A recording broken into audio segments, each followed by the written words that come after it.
Things Policy, a daily podcast supported by Pragati, a flagship media initiative of the Takshashila institution. We're a bunch of policy nerds based in Bengaluru, and we like to bring a fresh perspective to Indian affairs and an Indian perspective to global affairs. So grab a cup of coffee, sit back, and join us for today's chat. Welcome Karthik Srinivasan to the All Things Policy podcast from Takshashila Institution. My name is SachinKalbag. I'm a senior fellow at Takshashila. Firstly, Karthik, welcome and thank you for joining us in this podcast. Thank you so much, Sachin, to talk to you again after quite some time. And thank you so much for having me on this show.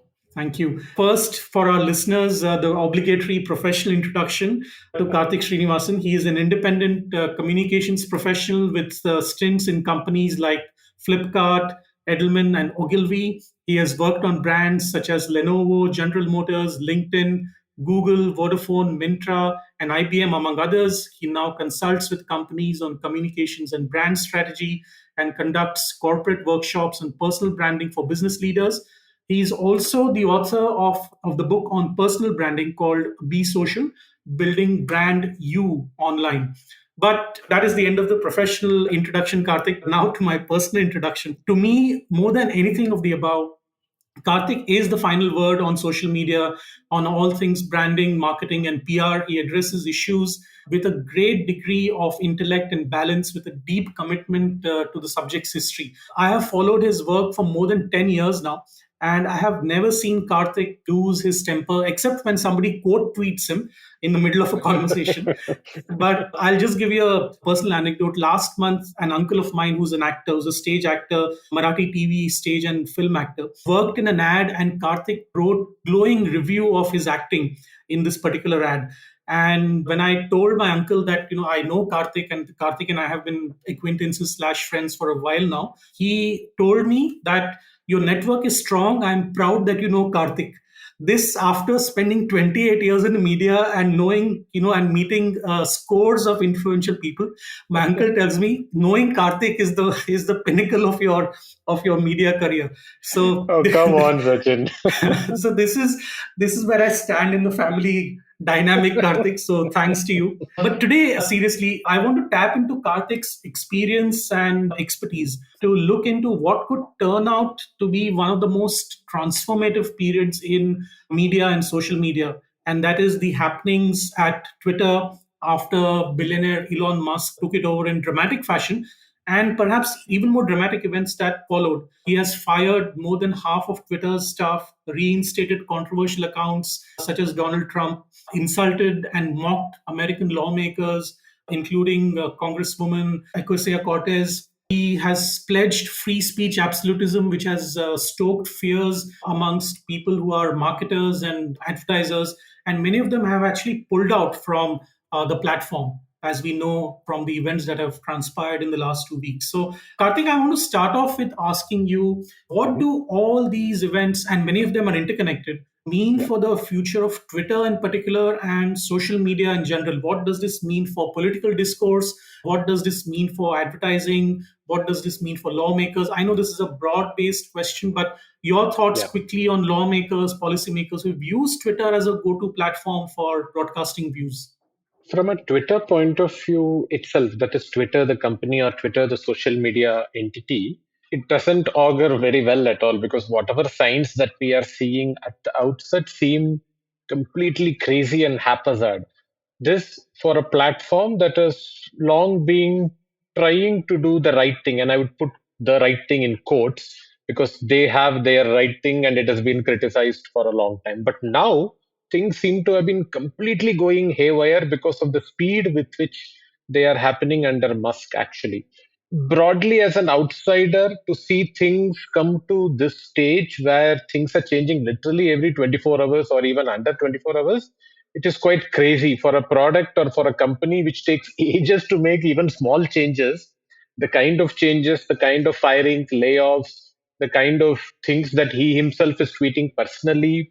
So, for instance, after saying that decisions like Trump's reinstatement would be done by a group of people who are the content moderators, committee kind of stuff, that's what he promised earlier. And now he took the decision based on a poll which is just his own followers literally thinking this is what we want, this is what we don't want, as an open poll kind of stuff. So everything seems completely haywire right now.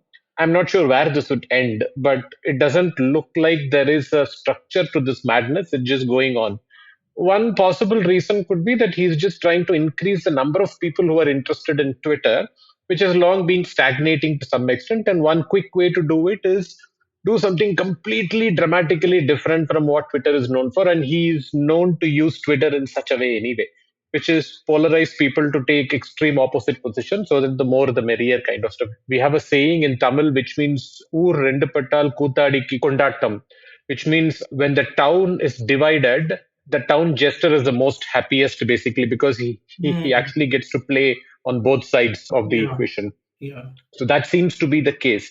But outside of Twitter, the organization, there is much more at stake actually, because no other platform has managed the global impact of Twitter, not Facebook, not Instagram, not TikTok to some. I mean, TikTok was on its way, but it's banned in India and it's doing extraordinarily well in the US right now and a couple of other countries. Most of the other platforms have actually fallen by the wayside to become an influential platform.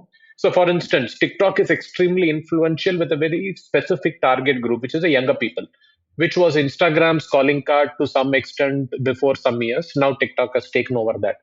When TikTok was alive in India, I was, I was not active on the platform. I just tried it for a few minutes and I couldn't get my head on it basically. But I was acutely aware that it was giving voice to so many people who have probably never considered themselves to be appropriate for any social media platform. One, they don't have the time or the kind of time that they can spend on social media of all things, because they just normal people working really hard to make their money every day.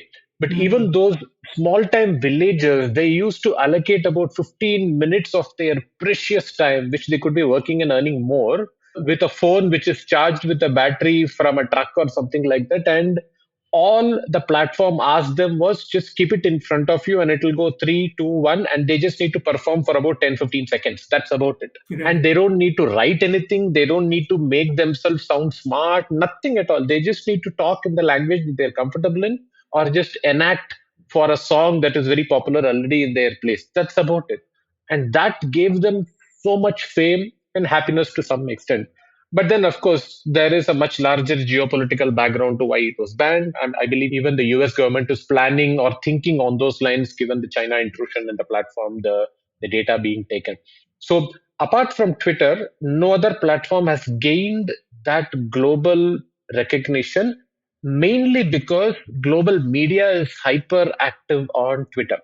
If you notice Twitter as a platform, this is actually very funny. Most other social media brands need to pay to get featured in media, or they need to have PR basically. I mean, like they need to get their leaders to speak to media in interviews, and that'll that. But Twitter is the only platform that gets mentioned without any fee at all, day in and day out, page after page in global media.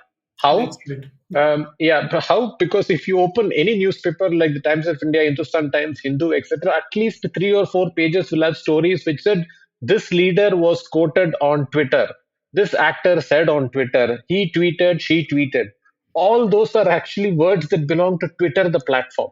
Now, of course, you can easily argue saying, are these mentions making more people go to Twitter? Not necessarily, because Twitter has become the substitute for a press conference or spoke to the media, because they say something and it automatically comes in media basically. That's where. So it is enormously influential. And the last point, the most important point, is actually Twitter is the only 100% open platform.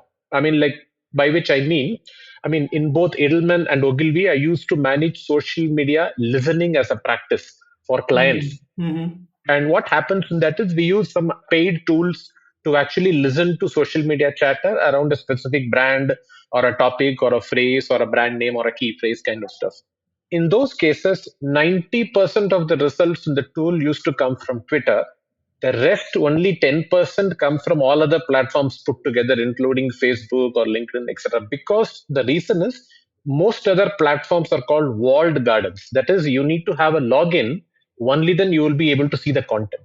For instance, if I actually name search you, SachinKalbag on Google, Mhm. obviously your profile on LinkedIn would come right on top, because LinkedIn actually comes across very, very high in terms of the Google search ranking from a name search perspective. But your individual posts will never come in a Google search.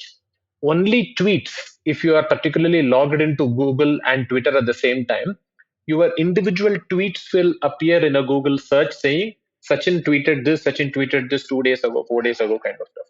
It's the only platform that is 100% open, which they are changing to some extent. About 3 or 4 weeks ago, they had more controls given, like a Facebook. Like, because for instance, the Facebook default is you actually share something with your friends or your friends of friends, or you create a group and share with them. It's not public, which is default. On Twitter, public is default. Now you are given options saying who can comment, who can see. All those slightly more detailed filters are appearing on Twitter, but I don't know how many people are using it actively. But the default is 100% public. If you put something on Twitter, the entire world can potentially see it. No other platform has that kind of a broad filter. They all think of themselves as social networks. Twitter is the real social media because it's a broadcast channel. So it would have a dramatic effect if it were to go out. We would need to find some alternatives, which is going to take time, but it will hamper a lot of decisions in terms of policy, in terms of global communications. Quite a bit actually would get affected. That's a good point, Karthik, because my follow-up question to that was actually how, Twitter being what it is right now, how important it is for political discourse, not only in India, but for around the Everywhere. world. That is one. And the second thing is because Twitter is open right now, whenever, if ever Twitter becomes a walled garden like Facebook, for instance, had become, Hmm. what impact will it have on discourse, regardless of whether it is political, regardless of whether it is advertising? What impact do you think it will have in terms of reach, in terms of impact, in terms of, I hate to use the word propaganda? Reach obviously will get impacted. For instance, I've been hearing in the past 24 to 48 hours that Musk plans to take Twitter US only to save on costs in terms of server costs and all that stuff. That's some plan that I heard. The other thing that I heard was that he plans to make it into a paid channel. That is a paywall kind of stuff. Only those who pay can post and see content kind of stuff. So all those are being spoken about. I'm not sure what it'll happen. But if it also becomes a walled garden in some way or other, like a Facebook or a LinkedIn, where you cannot see content from a Google search perspective, that is, Google can't travel through the platform to find out individual pieces of content, which is the case with Facebook posts and LinkedIn posts and Instagram posts to some extent right now. If it becomes that, obviously reach will become a problem, and that would probably remove the most important reason why Twitter still exists with such importance globally. It's not as if this will be the only platform. There will be other platforms that will come and take over its place, but there will be a flux in between. I'm sure a couple of other platforms would pitch itself or pitch themselves as an alternative, and it'll probably take time. But it's not as if the end of the world. I mean, if Twitter goes, I'm sure somebody would launch an equivalent platform like Twitter, which is completely open, and probably the early movers will probably get the advantage there.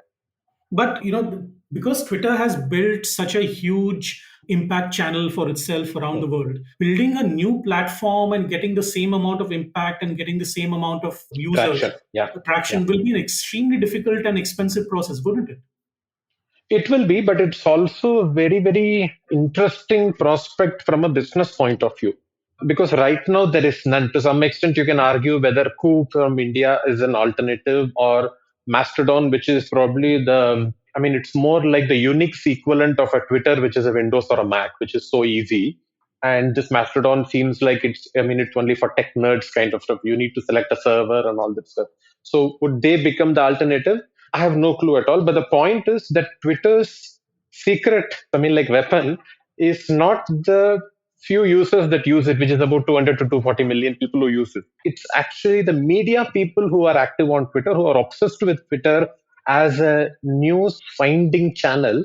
They are its real secret weapon because they depend on Twitter to think of trends worth pursuing, stories worth pursuing, people worth pursuing as opinion makers and thought leaders. That's what really makes a difference actually to Twitter. So if you woo the world's media with your platform, which is 100% open, I think that would be a fairly faster way to get to Twitter's place than Twitter itself when it's dead. In a way, it is like an official, well, unofficial press conference platform, isn't it? I mean, even for Correct. True. politicians and sports people and celebrities, this is the only way to reach out to their audience, whatever form that may be. But to reach out to the audience without any intermediary, like a PR company, Absolutely. and In that fact, kind of reduces their cost of operation. correct. Their opportunity cost goes down, and in effect, they are their first person broadcasters in that sense. Correct, correct. In fact, I remember this was just before the 2019 elections. Mayawati joined Twitter for the first time, and probably in January 2019 or something like that. She joined Twitter for the first time, and she did not send out a press note about it at all. She just shared a few tweets in the form of a thread in Hindi, basically. That's what she did. Earlier, she would have probably done a press release for the same thing, but she didn't do a press release at all. She just joined Twitter. And the next day, every single newspaper across every single language carried her tweets verbatim in Hindi, and then something like translated it to English, Tamil, Telugu, etc., depending on which publication it was.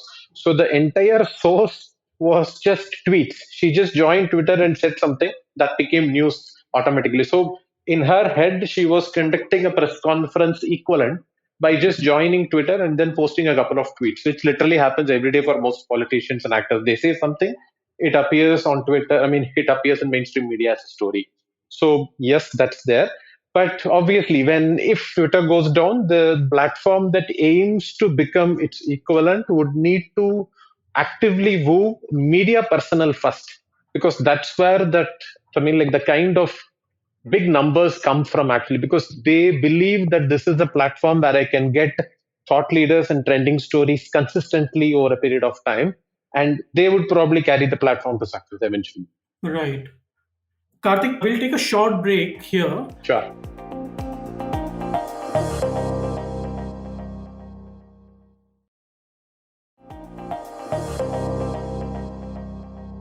Welcome back, Karthik, to Takshishila's All Things Policy podcast. After that short break, I want to continue, to explore how Twitter has been used so far for political discourse in India, and how in the last 8 years, especially after the BJP started using social media as a propaganda tool, as a communications tool, as a way to communicate their manifesto and their personalities, how that has changed Twitter.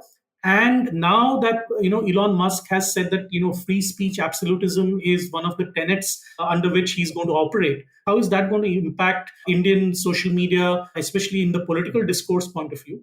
And what do you think are the trends that will likely happen globally?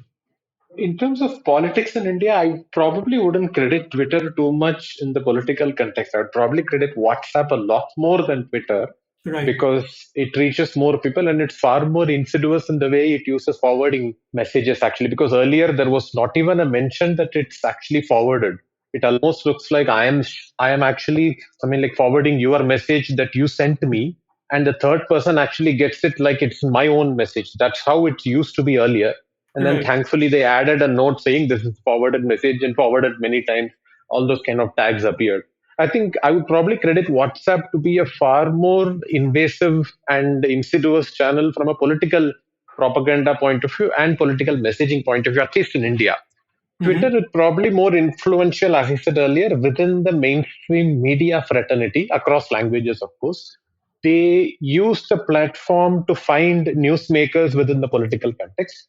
Most politicians who are reasonably active on Twitter also understand that there is nobody questioning them from a media perspective. That is, there is no structured questioning, or there is no editor, there is no journalistic background, etc. There is nothing at all. They just need to talk themselves, which they do. And they also clearly understand that whatever they say on Twitter would be read by the mainstream media professionals and it will become news the next day. So they understand this acutely and probably use it to the hilt. They say the most wild things, most interesting things, most abusive things, most divisive things, all that happens on Twitter and it becomes news, because the more divisive it is, the more newsworthy it is. It's actually the way it's considered right now. So that's how they ideally use it, I guess, these days. You have also been following journalism for a while, and I want to use this opportunity to ask a follow up question on how Twitter itself, and going from your answer to the previous one, Mhm. how do you think Twitter has impacted journalism in terms of political coverage? And because investigative journalism involves a lot of legwork and follow up questions to politicians and lawmakers and policymakers, do you think overall that aspect of journalism has kind of fallen by the wayside, giving rise to Twitter reporting, as it were, to be the primary way of communicating politicians' ideas without any questioning? One. And two, if this continues, do you think that any politician will then look at Twitter only as a broadcasting platform and completely stop interacting with journalists, because then they will be afraid of taking more direct questions, as you pointed out in your previous answer? Yeah, absolutely. To some extent, I think Twitter has been instrumental in downgrading the quality of journalism that we see overall because it only gives an illusion of interactivity. The fact is that I can ask a question to a politician who had said something vile, but he or she can choose not to answer it at all. And they would probably use the simple logic that I have got questions from about 20,000 people. Who am I supposed to respond? I can't respond to all these people. So Right. I have already said what I wanted to say, and that's it basically. Which is not very different from a Man Ki Baat, which is on radio by Prime Minister Modi, actually, because that also gives you an illusion of interactivity. Because their team actually manages to speak to random people prior to the recording of the show, gets them to actually voice their point of view. It's all completely planned and sanitized kind of responses, and that gives you an illusion of interactivity as if Modi is speaking to all these people and there is an interaction going on, but everything is very clinically sanitized basically in support of his propaganda. So, which is the equivalent happens on Twitter too, because he can say anything on Twitter. He's got millions of followers on Twitter. I think probably 84 or 85 million followers on Twitter. He can say anything, but there is zero response, which is equivalent to him not having any press conference at all. People always argue saying, why do you need a press conference? He talks directly to people. Actually, he talks down directly to people. He doesn't interact with people as much as people claim he does. Because if you look at Man Ki Baat, he talks to people. There is no talking back. If you look at all his political rallies, he talks to people. He can obviously say that I can't answer all these people's questions. There are about 20,000 people here. Who am I supposed to answer? So there is no answering he does at all he does is he talks, people listen, people vote for him. That's literally how it works, and it's going swimmingly well for him so far. Which is the equivalent on Twitter also for most other politicians. You can say anything you want, and you can say, this is my final word on this topic. People can ask them questions, but they can always use the crutch saying, so many people are asking me questions. Who am I supposed to respond? So if you notice the couple of people who actually respond to questions, who could it be? I mean, AOC in the US is probably one option. To some extent, I think Shashi Tharoor is an option that I've seen. He does read a couple of messages and probably still responds.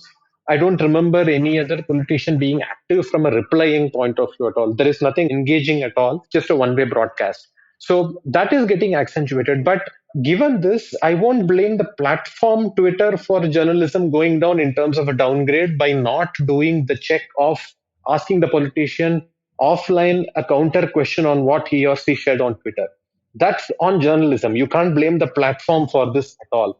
If you hear something from a politician, you need to do the homework by actually asking the hard question, by reaching that politician's team and getting a word out of them. We can't blame the platform saying, okay, platform pe aise ho gaya, so we are just going to report as is what we heard on the platform. Then there is no difference between you and so many others who are doing exactly the same thing, and which is, sir, the end of journalism happens. Because there is no point of view, there is no counter question, there is no effort, nothing at all. So that we can't blame on the platform at all. In a way, because journalists themselves have stopped asking, or rather reduced their questions to lawmakers and policymakers, one option, one impact, of course, will be on journalism. But the other impact is because there is fewer questions that are being posed to politicians in power, regardless of which country you're living in. The response to those questions themselves, the few questions that come in, may not impact policies or laws at all, because politicians will then say that because there are no questions from either journalists or from the people that vote for us, why should we do things that are in response to somebody who is asking those rational or hard questions to us? right? Yeah, that's also possible. But as I said earlier, we really can't blame individual platforms that enable such one way discussions and then stop there saying this is how things are from now on. I mean, the whole point of something like journalism is to counter people with, I mean, like counter people in positions of power and speak truths to power basically and ask those questions and get the answers. Even if they don't get an answer, you need to add it in your story saying, we reached out to so and so politician or so and so person and we didn't get a response for this question at all. That's something that they need to do ideally. And they can't obviously blame the platform behavior for their own behavior. Yeah, that's right. But as we go ahead now, things that are happening on Twitter, do you think that it'll impact, the working of other social media platforms? Given that the economy is also not doing pretty well in America, and we've seen so many people being fired, Meta, sacked 13,000 people, 11,000 Yeah. people, which is close to about 13% of their, overall staff. Almost every tech company in the US is going through a very, very challenging phase right now. Do you think that the impact of people will also be felt on the functioning of platforms such as Twitter? I would think so, yes, but I think it's also an opportunity for the other platforms that exist. For instance, take a platform like Quora, which is never talked about from the equivalent of a social media point of view.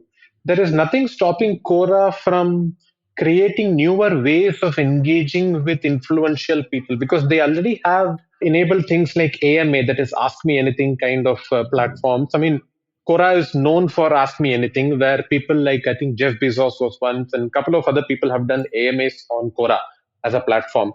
Okay, that was not Quora. I think it's Reddit. Actually, Reddit is known for AMAs. So platforms like Quora or Reddit, which are alternate platforms for hyper engagement. There is a lot of engagement that happen both on Reddit and Quora. Can always take on what you just mentioned in terms of asking questions to people in power.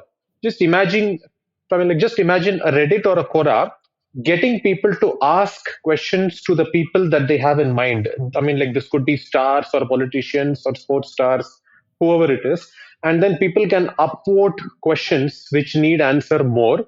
And the most asked questions or the most voted question could be put in front of the person, whoever that it's meant for. And then let people see whether there is an answer or not, whether the person is willing to answer that or not, or if there is an answer, how's the answer kind of stuff. So all those can actually happen.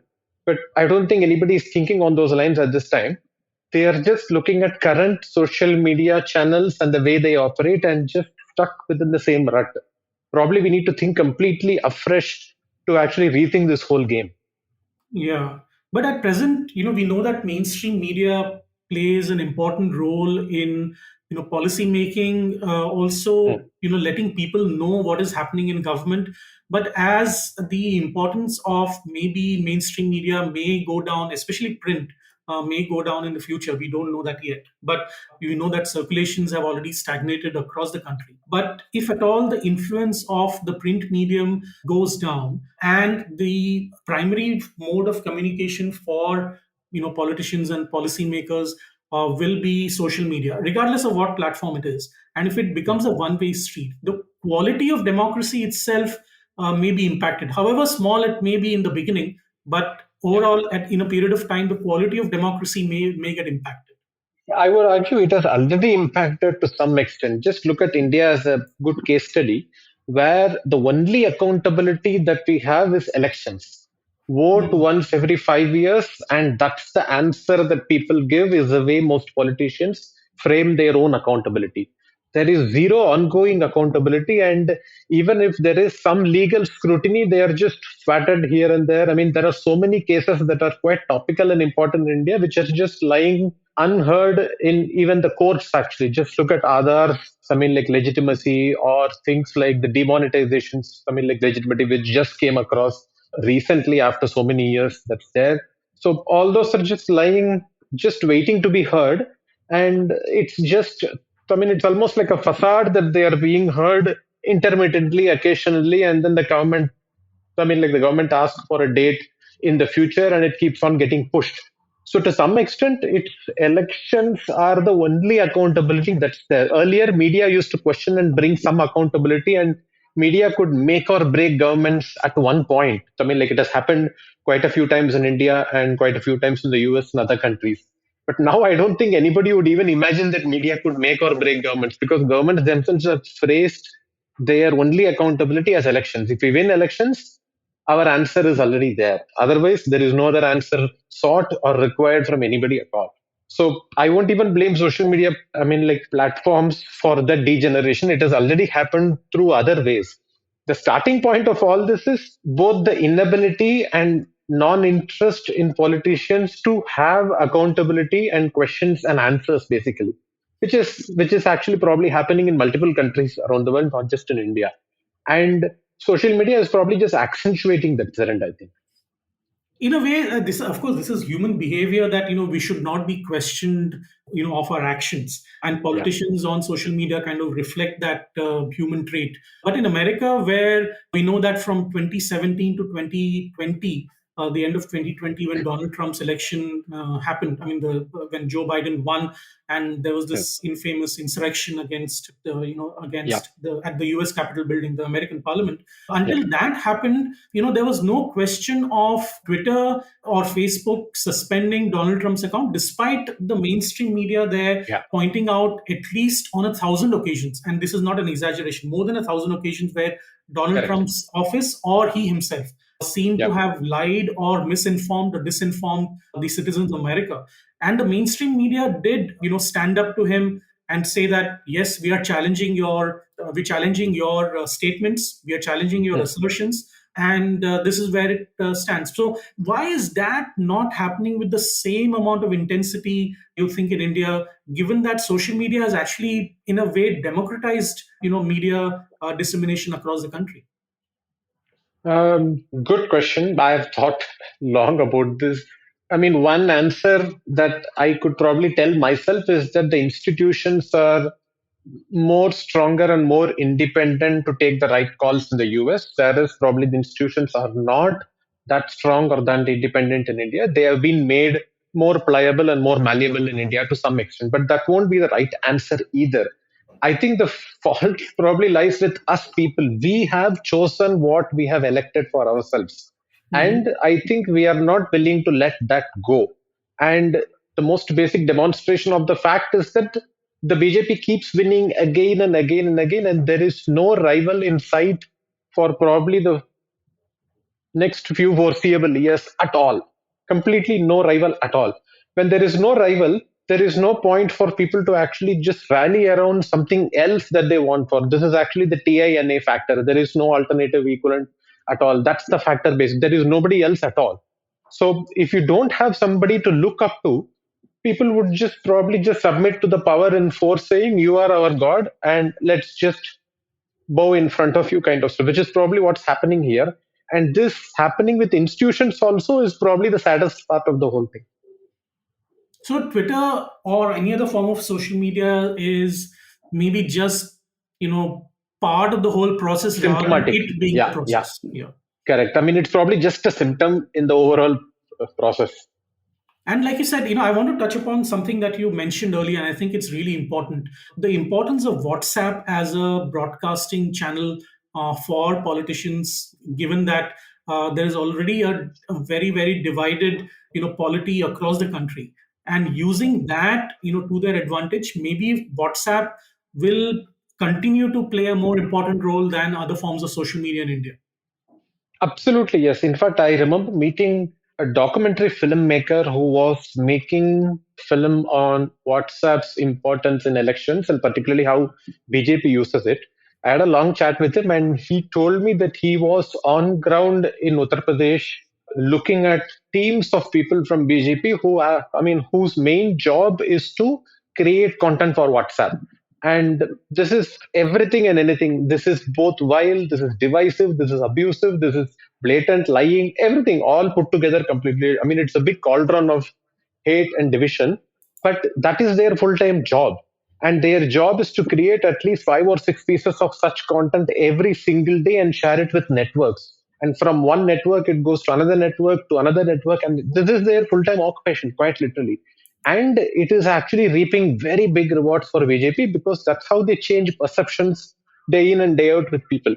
And this happens in my own family actually. I actually keep getting this WhatsApp in my family, I mean like circles or forwards and etc., where they literally see somebody like, I mean like Modi as God, and say that he has to be the, I mean like the ruler of India for the next 100 years, whatever it is. And this is literally the kind of content that I see. And I used to wonder, where do they get this content from? They're all just forwarding it now.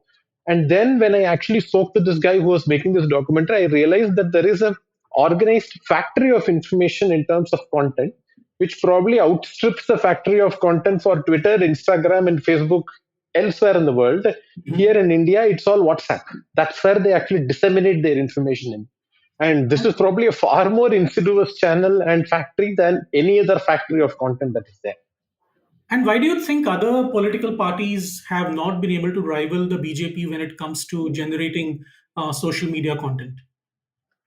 Excellent question. One factor could be money, but it's not as if other parties don't have money. They also have money. They need to try that.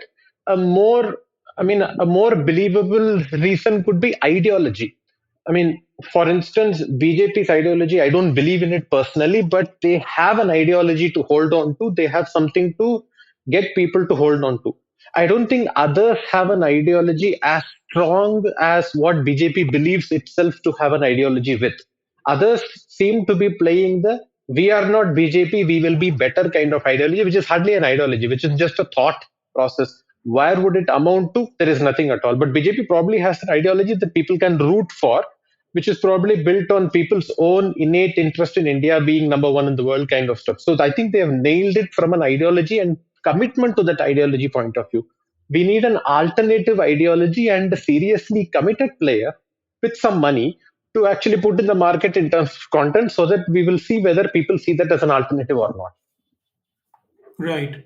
And you don't think that other forms of social media at this point of at least a point of our history at least have the ability to challenge WhatsApp's reach and to use the word you use, insidiousness. Yeah, not in India at this point because WhatsApp is not popular in many other countries, but it's popular in very specific countries. I believe India and Brazil are one of the few That's right. countries where it's That's right. extraordinarily popular. Rest of the parts of the world, it's not even heard of in many countries. Actually, I mean, in US, people hardly use it. Is what I believe. They use Apple Messages, which is the default. Basically, that's what everybody seems to want to use. That's where status in. But in India, I think WhatsApp is the unquestioned leader in terms of propaganda and content dissemination, far more than other platforms, which we probably hear more in mainstream media, but not as important as WhatsApp. We are just reaching 40 minutes into our conversation, so we'll soon be out of time, but I want to ask one question that has been kind of weighing on my mind for some time because I've spent more than 25 years in the mainstream media. Is Do you Mhm. think going forward digital social media will kind of subsume the importance of mainstream media, either print or television, into an extent that it will become, regardless of what platform it is, but social media as a monolith will become more important in the general discourse, political or otherwise, than mainstream media? Good question. I think, regardless of the form of media, whether it's digital, social media, or social networking, or mainstream media formats like print, television, etc., regardless of that, what really matters in the underlying scheme of things is the credibility of the people who pursue journalism or storytelling or news information or news dissemination for a profession. That's what Mhm. really matters. And who says what, how credible is their voice from a past history and a past track record point of view. That's what really matters. For instance, even if you read an op-ed in a newspaper, you would want to know whether I can trust this person, and you probably need to understand their track record and why they are saying what they're saying, Absolutely. more than just how well they are saying it. Basically, that will obviously create some virality in the short term, but for them to be credible, there needs to be a track record that's there. And that is what really matters in journalism and news dissemination, not the formats that go into it. Right now, probably it's the digital media which is showing mainstream print and television the possibility of how much a story can travel. Because it was just stuck to print and television earlier, it wasn't able to travel as much. But with digital, it can travel globally also, is what is being shown. So if mainstream media understands that it is not format dependent, it is credibility dependent, it is people dependent, then probably they can look at newer models and newer formats and not just hold on to the older one. Got it. Okay. Okay, that brings us to the end of our time, Karthik. This has been an absorbing conversation. Thank you so much for joining me for the All Things Policy podcast. I hope you had a good time chatting here. Oh yes, very, very much actually. In fact, we probably need to continue this discussion offline. Please Yes. ping me the next time you are in Bangalore, of course. Yes, I will. I will. I keep coming to Bangalore now that I'm part of Takshashila. Yeah. So I will be doing that. Thank you once again, Karthik, for this wonderful conversation. Thank you so much for having us.